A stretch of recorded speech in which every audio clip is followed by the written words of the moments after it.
Bonjour à tous et bienvenue dans cette nouvelle vidéo de formation au logiciel Proteus 8. Aujourd'hui, nous allons voir comment réaliser un repulsif anti-moustique grâce à un oscillateur A555. Donc déjà, c'est quoi un repulseur anti-moustique? Si nous allons par exemple sur Internet, vous allez voir. Si nous allons sur Internet, là vous voyez, on vous donne les différentes versions de repulseurs anti-moustique. On vous dit un repulseur anti-moustique. Pour repousser par exemple les puces et les moustiques, si je zoome, si vous avez du mal peut-être, je sais pas. Pour repousser par exemple les puces et les moustiques, vous avez besoin d'une fréquence au moins de 7000 Hz. Oui, pour repousser les araignées, les lézards, il faut une fréquence d'environ 10 000 Hz. Oui, là pour les punaises, il faut une fréquence d'environ 12 000 Hz. Donc pour la souris et les rats, ils disent qu'on peut préciser entre 11 000 et 9 000 Hz. C'est toujours bien de savoir. Donc là, les sons sont rapidement dissipés. Là, ils expliquent le fonctionnement de leurs produits, bien sûr, parce que je suis à un site d'achat. Ça, c'était juste pour voir les caractéristiques. Par exemple, là, ils disent leurs produits. Ça a une gamme de fréquences entre 20 et 55 kHz. Consommation d'énergie 5 watts. Ah, c'est acceptable. Alimentation 9 volts, oui. 300 mA. Adaptateur 220. 240 volts en alternatif. Ça, c'est pour repousser les moustiques. Donc là, il nous conseille ici, à propos des rongeurs, tout. Pour une efficacité maximale, nous vous suggérons de programmer l'alimentation des ultrasons durant 1 minute tous les 5 ou 15 minutes durant la journée et de couper l'alimentation toutes les nuits. Donc, si nous retournons dans le logiciel Proteus, donc, déjà ici, qu'est-ce qu'ils nous ont dit? Ils nous ont dit là au départ, on va remonter, oui. Ils nous ont dit au départ que pour les moustiques déjà, par exemple, ce qui nous intéresse, c'était de 7000 Hz. Donc par exemple, si là on regarde 7000 Hz, 7 kHz, 7 kHz, ouais, on peut calculer une fréquence correspondant à 7 kHz dans le shell Proteus par exemple là. Là avec cette capacité à 10 micros, là nous sommes à 100 Hz. Donc pour passer à 1000 Hz, il faudrait non, nous sommes à 10 Hz. Pour passer à 1000 Hz, il faudrait passer 100 nano. Ouais, 100 nanofarad correspond à 1000 Hz. Si on place 10 nanofarad, ça correspondra à 10 000 Hz. Donc là, si nous lançons le fonctionnement de notre 555, nous avons une oscillation en fonction, si vous faites le calcul, non, il y a une erreur là. Je vais changer cette valeur de résistance ici. Mettez comme d'habitude, comme à notre habitude, mettons 6 kg 8. 6 kg 8, ouais. Donc là, cette fréquence-ci devrait correspondre environ à 1000 Hz. Donc, si nous visualisons les coupes, à 10 000 Hz, oui, 10 000 Hz. Oui, 10 000 Hz. Donc, si nous visualisons les courbes grâce à l'oscilloscope, vous voyez, il ne va pas me laisser visualiser tranquille. Donc, si nous visualisons les courbes grâce à l'oscilloscope, vous verrez bien, si on se place à 10 millisecondes par division, 1 milliseconde, 0,1. Là, vous voyez, nous sommes à une fréquence d'environ 10 000 Hz. Nous n'allons pas chercher à trop vouloir déterminer.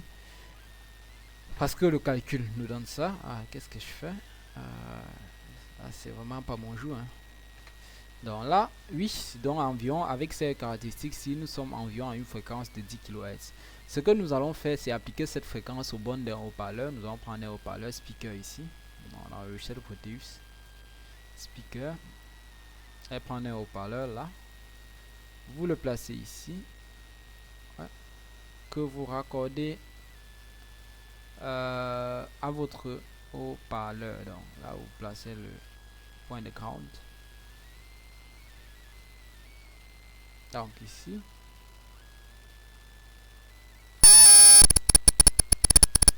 Donc là, vérifiez néanmoins que cette tension-ci, parce que là nous sommes sur du 12 volts, le haut-parleur peut-être ça va être un haut-parleur 1 volt, 2 volts, 3 volts. Vérifiez que la tension haute fréquence générée ici peut être supportée par votre haut-parleur. Si ce n'est pas le cas, vous pouvez placer une résistance, déjà une résistance de charge ici. Nous pouvons placer une résistance là. On peut placer une résistance là avant le haut-parleur bien sûr.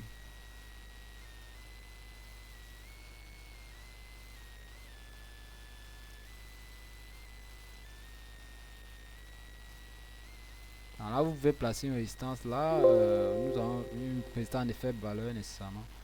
Pour ne pas créer une chute de tension trop importante. Ouais. On va placer par exemple une résistance de 10 ohms là. Pour limiter la tension qui va arriver au niveau du haut-parleur et ne pas peut-être le faire griller. Ce qui aurait été plus souhaitable, c'est que si vous pouvez... ouais.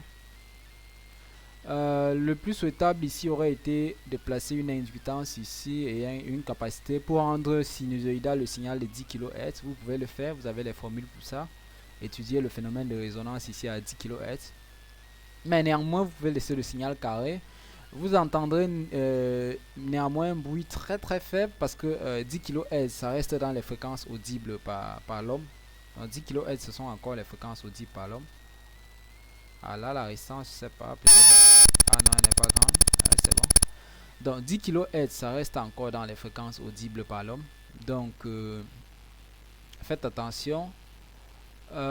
Cette fréquence là, c'est pas conseillé de rester avec toute la journée, toute la nuit. Vous pouvez la mettre comme le site nous l'a conseillé, par exemple là. Ils nous ont conseillé par exemple de...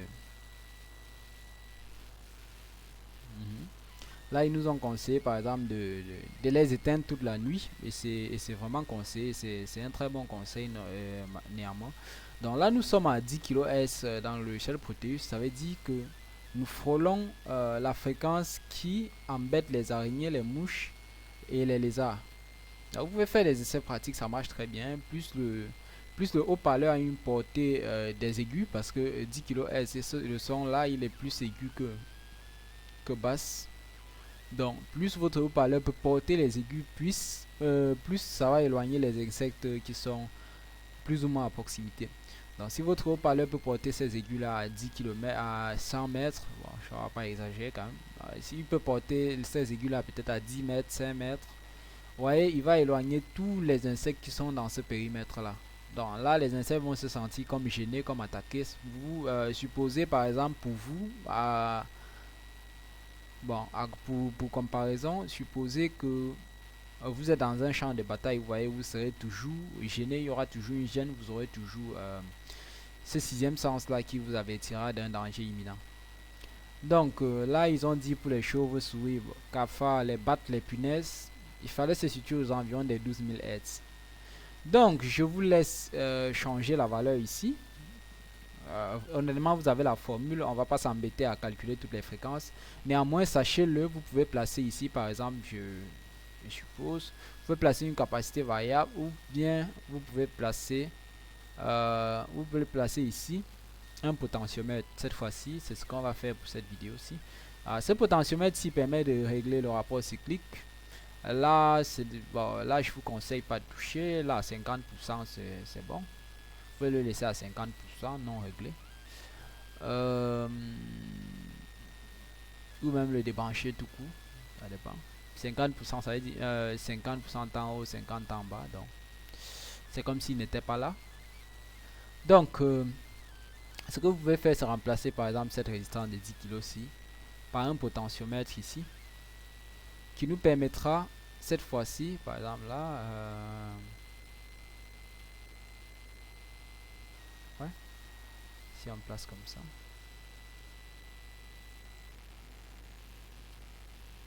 oui, qui nous permettra cette fois-ci de plus ou moins agir sur la fréquence. Et là, nous remplaçons ce potentiomètre là par 10 kg. Donc 10 kg, ok. Et si nous chantons le potentiomètre, que nous le mettons là à... Ah non, ça aurait dû être comme ça. Oui, placez-le plutôt comme ça. Donc si vous mettez le potentiomètre ici à 100%, par exemple, pour avoir tous les 10 kg, on va retrouver notre fréquence de 10 kHz. Donc là, si on le met à 10 kg, là, nous sommes sur une fréquence toujours de 10 kHz, c'est vrai. Ouais, c'est vrai, notre oscilloscope là. Ouais, notre oscilloscope n'était pas branché. Donc si on le met là, on retrouve notre montage de départ. Donc plus on aura tendance à baisser cette valeur-ci, plus la fréquence va baisser. Donc plus la fréquence va baisser. Et si on la shunte totalement, la fréquence va beaucoup chuter. Donc là. Donc là, ça sera pour retrouver les 9000 Hz par exemple. Donc là, c'est l'objectif ici, c'est retrouver par exemple les 9000 Hz mentionnés ici, peut-être pour les écureuils. Sinon, vous pouvez placer deux potentiomètres, un ici et un là, pour mieux varier, pour peut-être retrouver les 12000 Hz ou changer la valeur ici que de prendre un potentiomètre de 10 kg. Vous en prenez un de 20 kg, par exemple là. Si on en prend un de 20 kg, si on en prend un de 20 kg, ça veut dire que pour retrouver notre montage de départ, il faudra ici être à... qu'est-ce que je fais? Donc ça veut dire que pour retrouver notre montage de départ, il faudra ici être à 50%. Oui. Donc à 50%, ici à 20 kg, nous avons 10 kg, 6 kg, 8. Oui. On retrouve notre montage de départ. Et en le diminuant ou en l'augmentant, on pourra retrouver les 9000 Hz ou les 12000 Hz, bien sûr en fonction de vos calculs de période de fonctionnement, comme on a vu dans notre vidéo dédiée aux oscillateurs A555. Je vous invite à la regarder. Le lien sera en description. Le lien de la vidéo sur les oscillateurs A555. Donc là, vous voyez que cette configuration-ci vous permettra d'obtenir un montage anti-insecte, quelle que soit la nature de l'insecte, que ce soit même certains petits rongeurs, par exemple là, non, c'est pas SolidWorks. Quelle que soit la nature de l'insecte et certains petits rongeurs, par exemple là, ils vont dire pour la souris, le rat, chauve-souris, les appareils de mettre des illustrations dit par l'homme, non. Niveau d'humidité, ils vont le préciser quelque part. Ça c'est bien sûr pour les... non, ils l'ont précisé au départ, oui. Là, vous voyez, là il nous parle des chauves-souris, oui. Des battes, des punaises, vous voyez là c'est déjà chauve-souris, c'est déjà quelque chose. Dans le cas de la souris, du rat, la chauve-souris, cet appareil n'émet pas des ultrasons mais des sons audibles par l'homme. Donc vous voyez là, si on peut déjà chasser les chauves-souris, si vous voyez la chauve-souris c'est un très gros animal. Les cafards aussi sont des très gros insectes, on va dire comme ça. Les araignées, non, sont des petits.